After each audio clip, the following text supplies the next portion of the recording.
आप कुछ कहना चाहेंगे सर? आप किस तरह का प्रधानमंत्री चाहेंगे इस देश के? देखिए, जो देश का विकास करे, करप्शन को रोके और आम लोगों के बारे सोचे,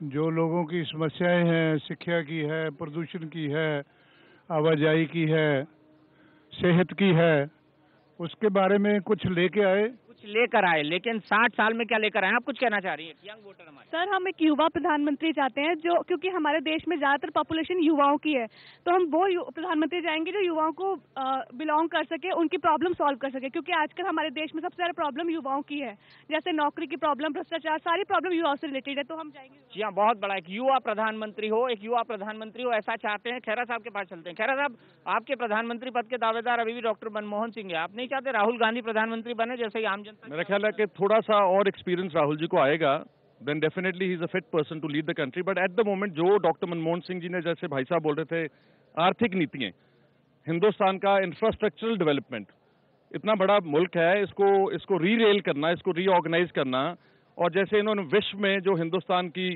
जो रिस्पेक्ट बनाई है डॉक्टर मनमोहन सिंह जी ने सारे, और जो न्यूक्लियर संधि की इन्होंने अमेरिका के साथ, अपनी सरकार ऑलमोस्ट टूट सकती थी कांग्रेस की, लेकिन ये परवाह ना करते हुए, क्योंकि हिंदुस्तान को पावर भी चाहिए, सड़कें चाहिए, स्कूल चाहिए, हेल्थ के बारे में बोल रहे थे, एम्प्लॉयमेंट चाहिए, these are all very vital issues. I think doctor Manmohan Singh is a very matured and a fit person. आपने अकाली दल पे आरोप लगाया कि वो परिवारवाद की राजनीति करता है। कांग्रेस क्या कर रही है 60 सालों से? परिवारवाद की राजनीति तो है। अंतर है थोड़ा सा।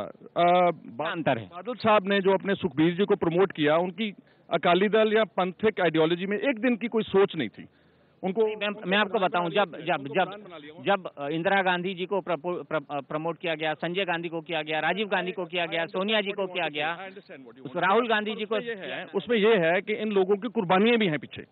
इनके फैमिली के 3-4 लोग तो वैसे ही शहीद हो गए हिंदुस्तान के लिए। इस बादल साहब का जो परिवारवाद है ना, ये अलग है, और जो कांग्रेस ने परपेचुएट अगर हुआ भी है, तो उनके पीछे एक हिस्टोरिकल बैकग्राउंड है। मुल्क को आजाद कराने का इस परिवार का जुम्मा है, और शहादतें हैं। इनके पास क्या है? इनके पास क्या है? कुछ लोग यहाँ पर बैठे हुए, आपने हाथ उठाया, कुछ बोलना चाह रहे हैं, बताइए। 84 के राइट्स हैं, गोल्डन टेम्पल है, सब कुछ है इनके पास। जो 84 के राइट्स है, गोल्डन टेम्पल है, आप कुछ बोलना चाह रहे हैं? मैं कहता हूँ कि सत्ता का एक ही केंद्र होना चाहिए। कांग्रेस ने 2 केंद्र बनाए हैं, एक सोनिया गांधी, एक मनमोहन सिंह। आप कुछ कहना चाह रहे हैं? हम चाहते हैं मनमोहन सिंह को दोबारा चांस मिलना चाहिए एक बार, क्योंकि उन्होंने जो कुछ भी देश के लिए किया है, कोई भी प्रधानमंत्री आज तक नहीं कर सका। चलिए, बहुत बढ़िया, मनमोहन सिंह को चांस मिलना चाहिए। पहले जो है एक बहुत प्रोमिनेंट लीडर बन के उभरे हैं इस कम्युनिटी से, लेकिन 84 के रॉयट्स हैं आपके खाते में, बिल्कुल बहुत अकाल तख्त है, इश्यूज हैं। लेकिन मेरे को अफसोस इस बात का है कि 84 से लेकर अकाली दल की सरकारें 3 बन गई हैं। 85 में बनी, 97 2002 में जब बादल साहब की सरकार बनी, ऊपर वाजपेयी साहब की सरकार थी। तो इनको 84 के दंगे तब क्यों नहीं याद आते? गोल्डन टेम्पल अटैक तब क्यों नहीं याद आता? क्यों नहीं गवर्नमेंट ऑफ इंडिया को या लोकसभा में माफी मंगवाने की बात की? ये सिर्फ इमोशनल मुद्दे हैं इन लोगों के। जब इलेक्शन आएगी, अनंतपुर साहब का रेजोल्यूशन रेज करेंगे, 84 के राइट्स की बात करेंगे, जब इलेक्शन गुजर जाएगी, ताकत मिल जाएगी, द मैटर एंड्स देयर। माफ कीजिएगा, हम आपको बता दें कि शिरोमणि अकाली दल और बीजेपी का जो मंच है अभी तक खाली है। कई लोगों से संपर्क करने की कोशिश की गई थी। हंसराज हंस ने आने के लिए हमें कमिट किया था, वादा किया था, वो नहीं आए। सर्वजीत सिंह मक्कड़ साहब अकाली दल के, वो नहीं आए। अभी ढूंढे जा रहे हैं नेता, शायद राणा साहब नहीं आए इनकी पार्टी के। राणा साहब अभी टिकट मांग रहे हैं ना, टिकट के लिए जोड़। देखो, मैं तो आपको मैंने साफ बात बताई कि सब लोग दिल्ली में हैं। हमारी पार्टी की थोड़ी सी देरी है, लेकिन इनके तो टिकट्स मिल चुके हैं, ये तो कैंपेन कर रहे हैं। हंसराज जी क्यों नहीं आए यहाँ पर? और एक बात, इतनी एक आइडियोलॉजिकल ऑपोजिट बात की है अकाली दल ने, कि जो अकाली दल है ये पंथक वैल्यूज को अपहोल्ड करता है। हमारे धर्म में जब गुरु ग्रंथ साहब जी हमने गुरु मान लिए, उसके बाद कोई देहधारी या लिविंग गॉड नहीं हो सकता।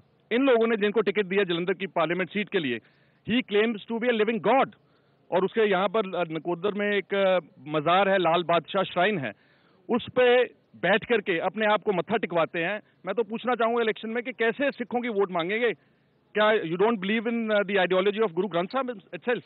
जी हाँ, बड़ा सवाल है। हंसराज हंस को जवाब देना था, लेकिन अनफॉर्चुनेटली, या ये कहें कि जानबूझकर, वो शायद इन सवालों के जवाब देने से बचना चाह रहे हैं। यहाँ हमारे साथ बहुत सारी जनता है, कुछ पीछे भी बैठे हुए हैं, कुछ युवा चेहरे हैं। आप कुछ कहना चाहेंगे? बताइए, कौन बनना चाहे प्रधानमंत्री?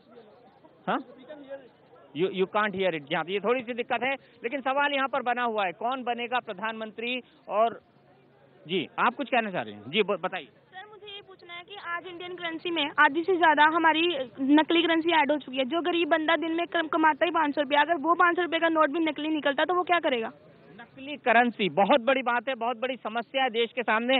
500 रुपए के काउंटर फेक नकली आए हैं। देखिए, बहुत जो हजारदार तालियां, क्योंकि ये जो जब जेब से माल निकलता है और वो नकली निकलता है तो बड़ी दिक्कत होती है। मैं भी एक नोट निकालने की कोशिश करता था, कह रहा था 5 साल आपकी सरकार रही, लेकिन जो नकली करेंसी का फ्लो है वो बढ़ता गया देश के अंदर। मेरे ख्याल से पंजाब, नेपाल बॉर्डर्स ये समस्या का सबसे बड़ा केंद्र बिंदु बने हुए। ये because it's our border state, तो इसका बड़ा वल्नरेबल बॉर्डर रहा है पहले टेररिज्म के टाइम में भी, तो ये समस्या जरूर है, मैं इसको स्वीकार करता हूँ। आप स्वीकार करते हैं, लेकिन केंद्र सरकार ने इस दिशा में बहुत कम काम किया। मेरा ख्याल केंद्र पर इतने और उनके समस्याएं हैं, उनके इश्यूज इतने ज्यादा हैं, हेल्थ को कैसे सुधारना है, एजुकेशन को कैसे ठीक करना है, this also is a priority issue, they must control it more strictly I feel. बिल्कुल, थोड़ी देर इंतजार करते हैं कौन बनेगा प्रधानमंत्री में, हम फिर लौटते हैं बस थोड़ी सी देर के बाद, क्योंकि मुझे खोलना है आपके सामने फैसलाबाद के फैसले का राज। क्योंकि हम क्यों कह रहे हैं इसे फैसलाबाद का फैसला, जालंधर